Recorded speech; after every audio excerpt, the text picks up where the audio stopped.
I've never paid much attention to UFO sightings. I've read about the occasional incident, but my curiosity never really expanded beyond those few cases. I just find that far too often the focus of UFO stories is on the mystery itself as opposed to the resolution of that mystery. Plausible explanations take a back seat to fantastical embellishments. There's a documentary on Netflix right now, and I'm using the term documentary very loosely, about a man who claims to be harassed and pursued by aliens. In one scene, he literally has someone bob one of those alien masks you'd get for Halloween outside a window, and it is played completely straight.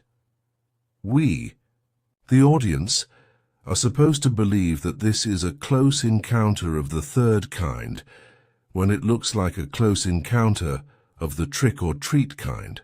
Nevertheless, this documentary did pique my interest, and so I began to learn more about the UFO phenomenon, immersing myself in this expansive mythos of which I only had a very limited understanding.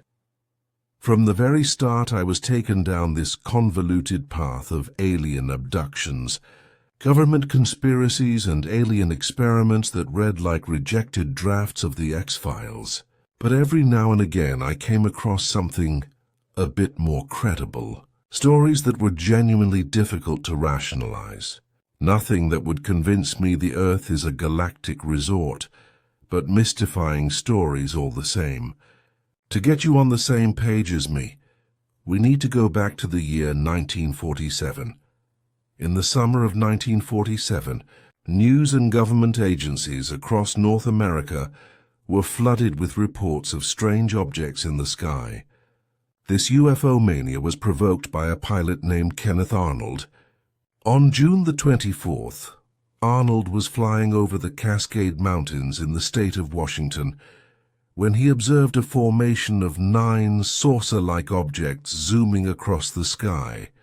Unbeknownst to Arnold, this innocent description would come to popularize the term flying saucer.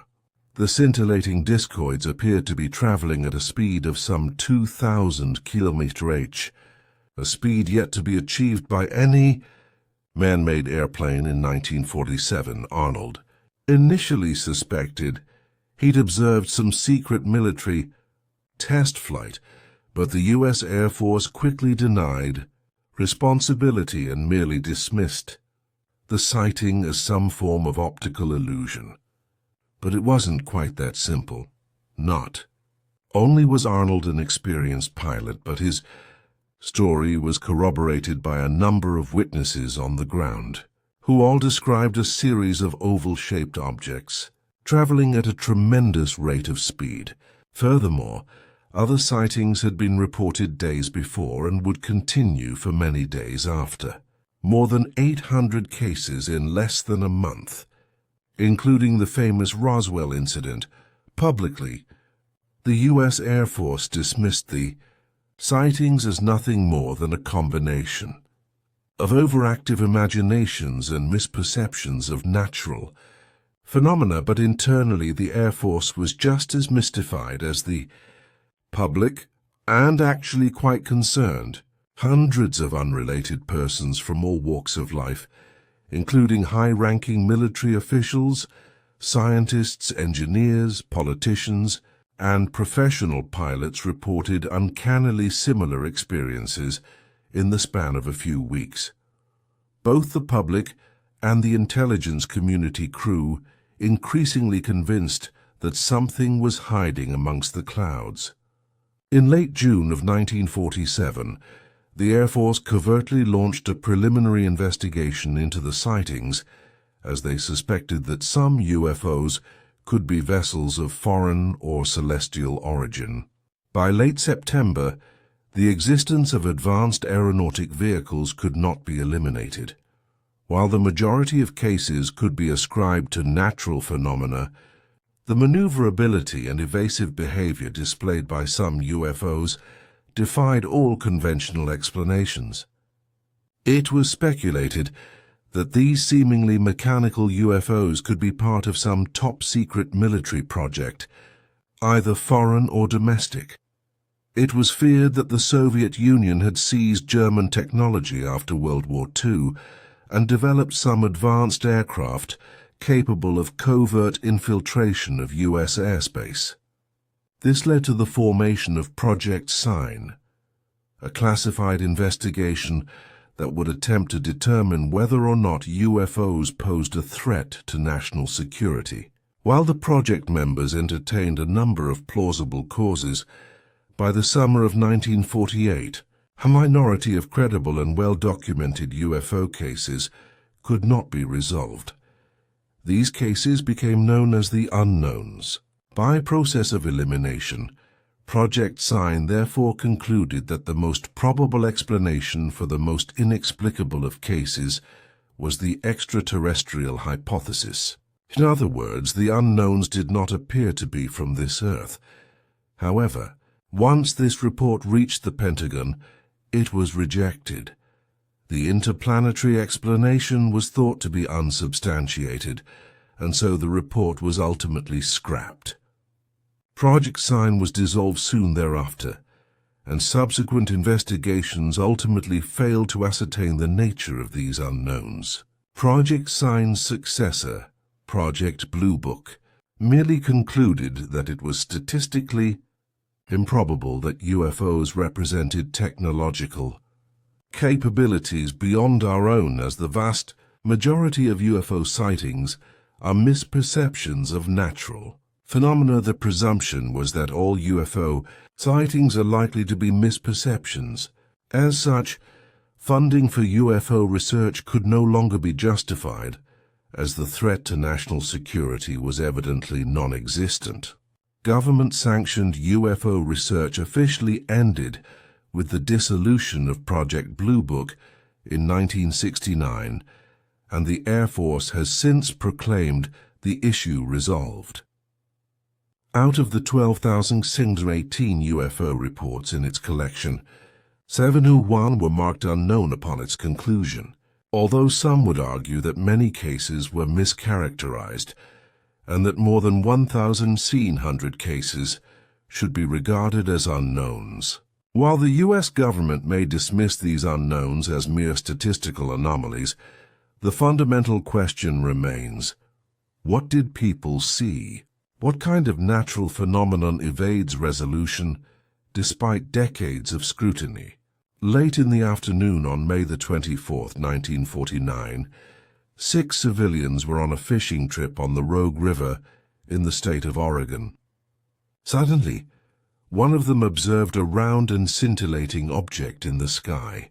It barely moved as it silently hovered some 500 meters above. It was difficult to discern any details with the naked eye, but fortunately one of them had brought a pair of binoculars with 8 times magnification.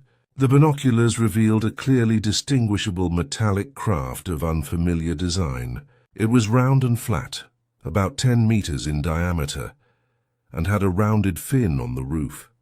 It had a reflective silver-colored surface that appeared to be somewhat dirty. It lacked any conventional means of propulsion and made absolutely no sound.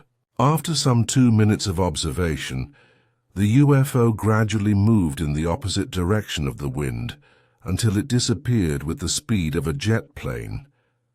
Besides the corroborating accounts and detailed sketches, what makes this case so interesting is that 2 of the civilian observers were also employed at an aeronautical research facility, so they had ample knowledge of aeronautics. Furthermore, the story never reached the public. This is important because if this was a hoax, one would expect the hoaxers to seek media attention, yet the witnesses refrained from speaking to the press. The story never reached the public eye until many years later, when ufologists uncovered the case, files which revealed that Project Blue Book had rather dismissively concluded it must have been a misidentified airplane or a weather balloon. So all we need now is a plane shaped like a pancake or a self-propelled balloon unaffected by wind. If you spend some time reading about UFOs, you will soon come across an explanation that is repeated time and time again. Weather balloons. This is certainly true for some of the more famous cases.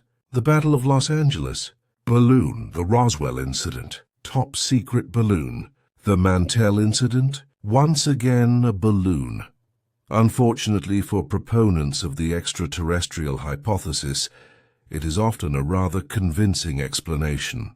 However, it is far less convincing when the witnesses of a UFO are themselves launching a balloon.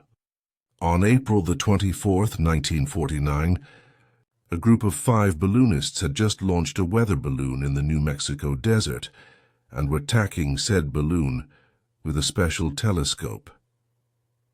Suddenly, the person operating the telescope sighted another object in the sky and alerted the rest of the group, who could all see the UFO with the naked eye.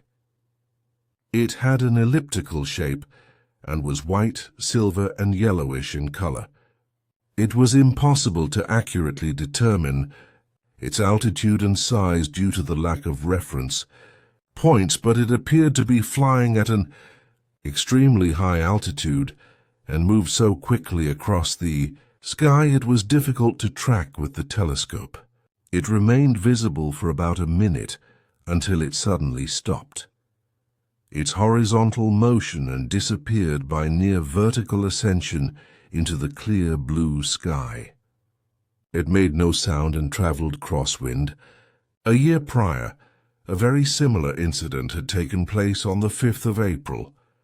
3 balloonists in the New Mexico desert were observing a weather balloon when they spotted a UFO moving at a very high rate of speed. It had a round shape and was white, gray, and goldish in color. It flew erratically across the sky and performed vertical loops for about 30 seconds until it disappeared. The desert was completely silent, yet the UFO violently maneuvered without making a sound. Then on January the 16th, 1951, 2 balloonists and a number of pilots and civilians in the New Mexico desert observed 2 UFOs in the vicinity of the balloon they were observing. The balloon had reached an altitude of 35 kilometers, and even though it was about 30 meters in diameter, the 2 UFOs were about 3 to 5 times larger and appeared to be flying above the balloon. They had an elliptical shape and were white and gray in color. They orbited the balloon for about 40 seconds until they disappeared into the distance at a terrific rate of speed. These are just 3 examples of many similar cases, and despite the fact that the spectators involved could not have been more qualified to identify aerial phenomena, none could explain what they had seen. Just before midnight on July the 19th, 1952, radar scopes in and around Washington, D.C. picked up a cluster of 5 to 10 unidentified targets. There were no scheduled flights in the area, and the UFOs did not adhere to any established flight paths. The possibility of a malfunction was quickly eliminated, as radar scopes at 3 separate airports displayed the same unidentifiable targets. Eventually, the objects could be visually confirmed as orbs of light slowly moving across the sky. After a while, the objects began to fan out, zooming across the night sky of Washington, D.C. They flew above the White House, the Capitol building, and many other restricted areas in a disorganized and unpredictable fashion. On numerous occasions, the UFOs performed sharp 90-degree turns, and some would completely reverse course in a matter of seconds. Radar operators were baffled. No man-made aircraft could perform such maneuvers. Air traffic controllers, radar operators, pilots, military personnel, and countless civilians all reported sightings of UFOs. One pilot remained in close proximity to the UFOs for about 14 minutes, describing them as white lights with no recognizable shape. While some lights flew in parallel to the plane, Others appeared to be flying outside the Earth's atmosphere. The sightings by the pilot also coincided with the radar detections, suggesting that these were indeed physical flying objects as opposed to radar misidentifications of some kind. After more than 3 hours, 2 jet fighters were dispatched to intercept the UFOs, but moments before they arrived, the objects accelerated to speeds in excess of 10,000 km/h and disappeared out of sight. However, when the jets returned to refuel, the UFOs returned to the skies. Some 5 hours after initial detection, the last UFO vanished from the radar scopes. But a week later, the UFOs returned once more. On the evening of July the 26th, numerous UFOs were observed streaking across the skies above and around Washington, D.C. They shared many similarities with the UFOs from the week before, appearing as orbs of light, capable of extreme supersonic velocities. The crew and passengers of some commercial flights could once again visually confirm the existence of many of the UFOs detected by radar. 4 jets were dispatched during the night, and 2 of the pilots did see something on 2 separate occasions. One pilot saw 4 white lights, while the other saw a single white light. However, neither came close enough to make an accurate identification, as the jets were easily outmaneuvered by the UFOs.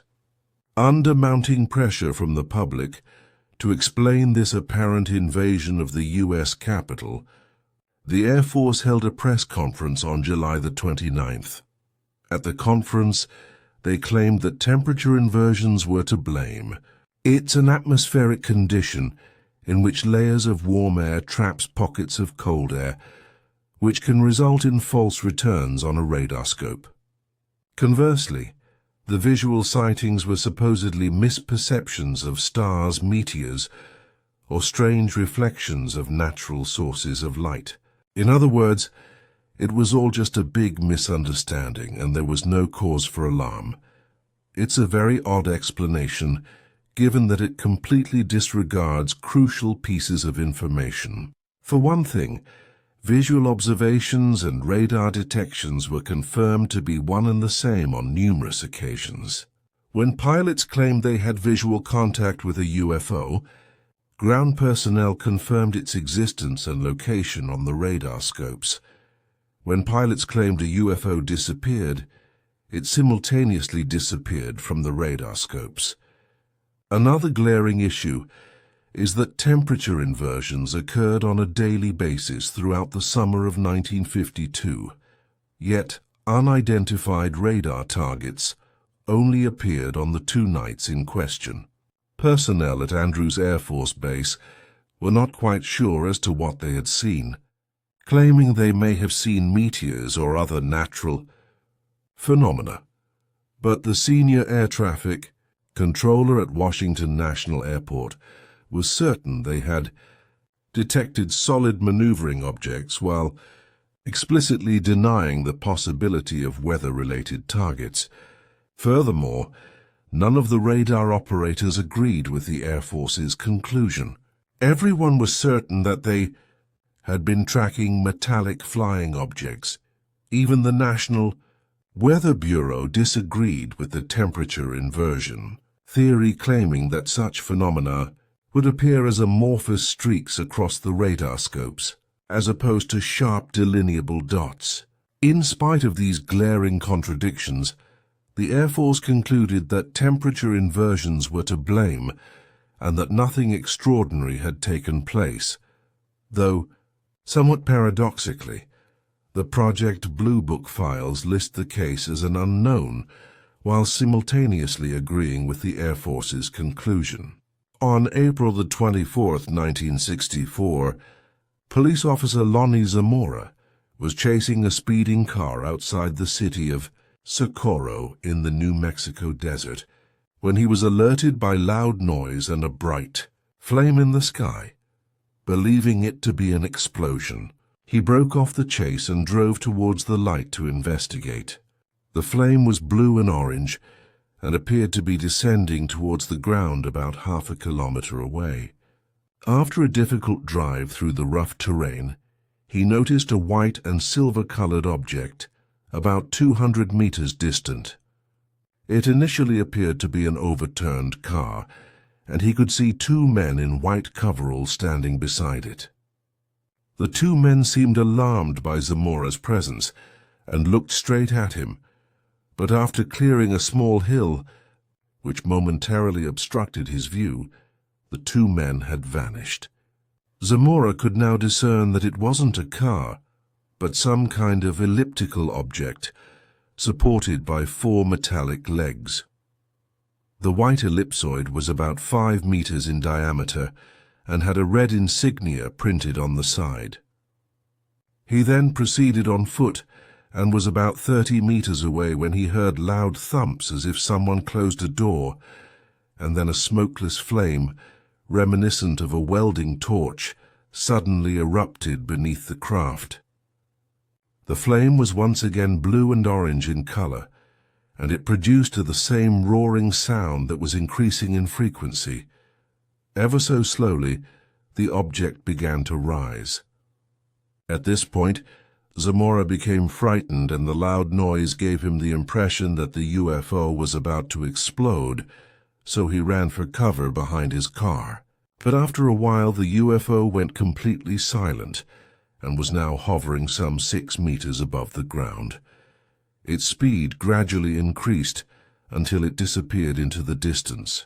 While Zamora was the only person to observe the craft up close, a number of witnesses had independently reported sightings of an oval-shaped UFO and a bluish flame before the story had reached the press. One particular witness had observed the descent of an oval-shaped UFO and a police car chasing after it. A second police officer arrived within minutes, and both the FBI and the Air Force would soon converge upon the site. The supposed landing site was thoroughly investigated and photographed. Grass and bushes had been burned and were still smoldering when the first officers arrived at the scene. Some of the burned plants were notoriously difficult to set. Aflame, the investigators also uncovered 4 wedge-shaped indentations in the ground, and they appeared to be fresh as the dry.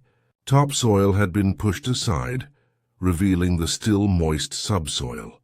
A cluster of footprints were also discovered within the rectangular region of the indentations. No helicopters had been in the vicinity. The insignia on the craft could not be identified. The site was not radioactive. Radar had not picked up any unusual activity, nor did the soil samples collected from the landing site reveal any evidence of chemical propellants. Some claim that vitrified sand had been collected, which is when extreme heat melts sand into glass. However, others refute this claim, so it's difficult to know for certain. Nevertheless, none of the investigators believed it to be a hoax. The cluster of footprints were localized and did not lead away from the indentations.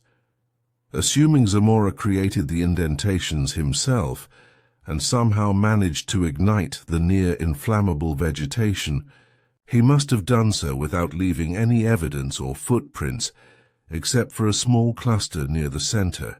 Zamora was deemed highly reliable by everyone who knew him, but more importantly, by those who interrogated him. Despite plenty of opportunities to do so, he never capitalized on the sighting, nor did he seem to appreciate the attention the story attracted. No evidence of a hoax has ever been uncovered, and Zamora's integrity remained intact until his death, many decades later. The Project Blue Book investigation failed to reach a conclusion.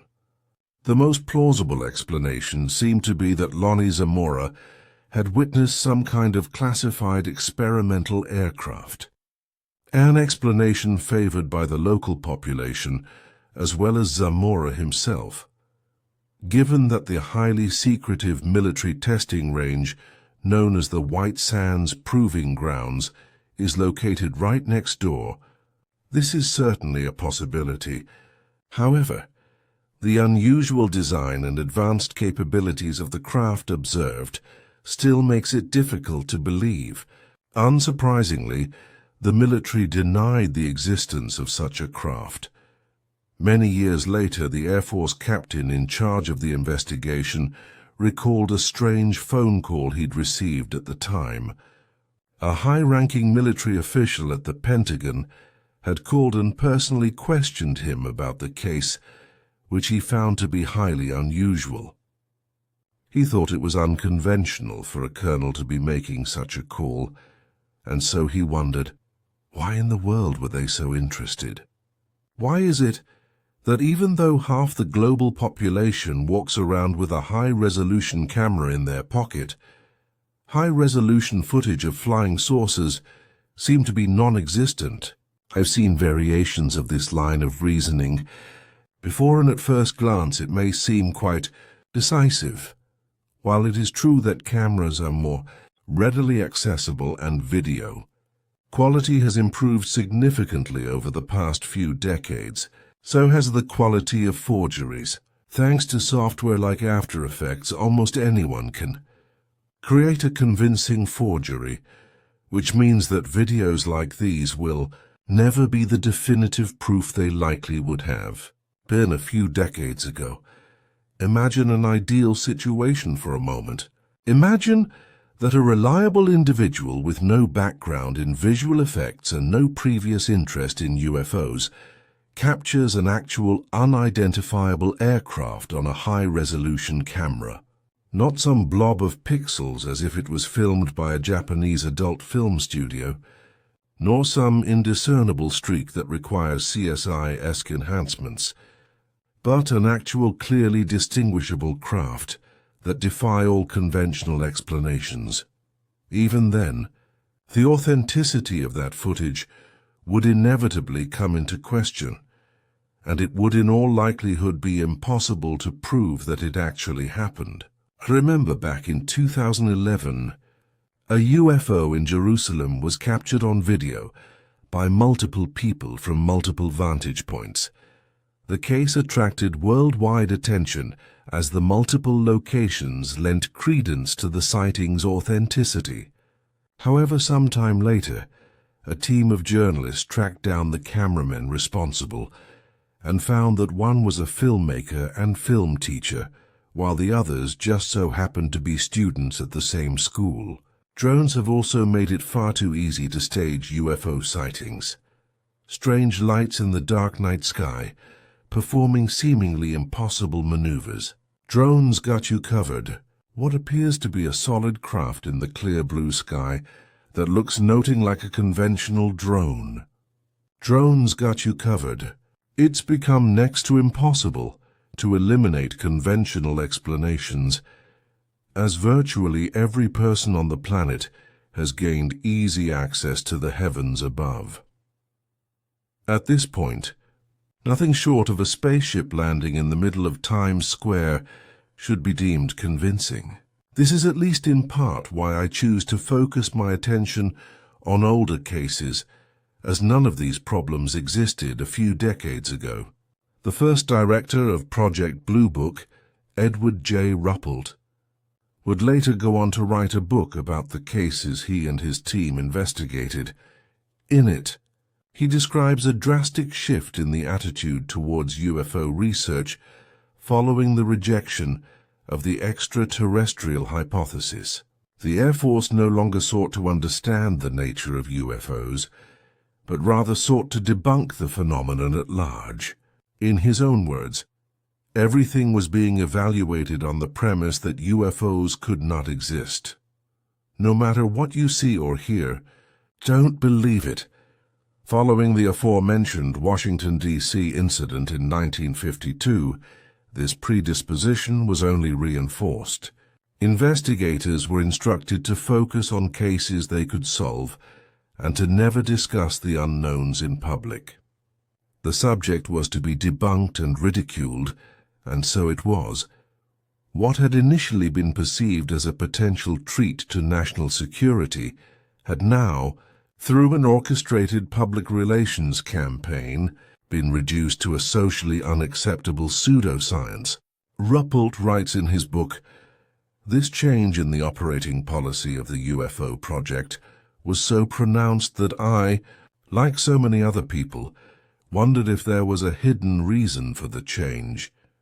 Was it actually an attempt to go underground, to make the project more secretive? Was it an effort to cover up the fact that UFOs were proven to be interplanetary and that this should be withheld from the public at all cost to prevent a mass panic? Maybe I was just playing the front man to a big cover-up." Ruppelt is, of course, just speculating, but given that he was the head of the operation, it does make you wonder if there may have been some truth behind those concerns. Assuming the military is lying, then how does one distinguish a lie about alien spaceships from a lie about classified aircrafts? We know nothing of either, so the two deceptions would appear identical. I mean, I want to believe, but I'm just not sure what I'm supposed to believe in. After working my way through a few hundred cases, I feel even more conflicted than I did when I began. Things were just so much simpler then. I could just laugh at a man pretending to be scared of a Halloween mask. No grand conspiracies. No extraterrestrials. None of that. Just mortal fear and a piece of plastic. Simpler times.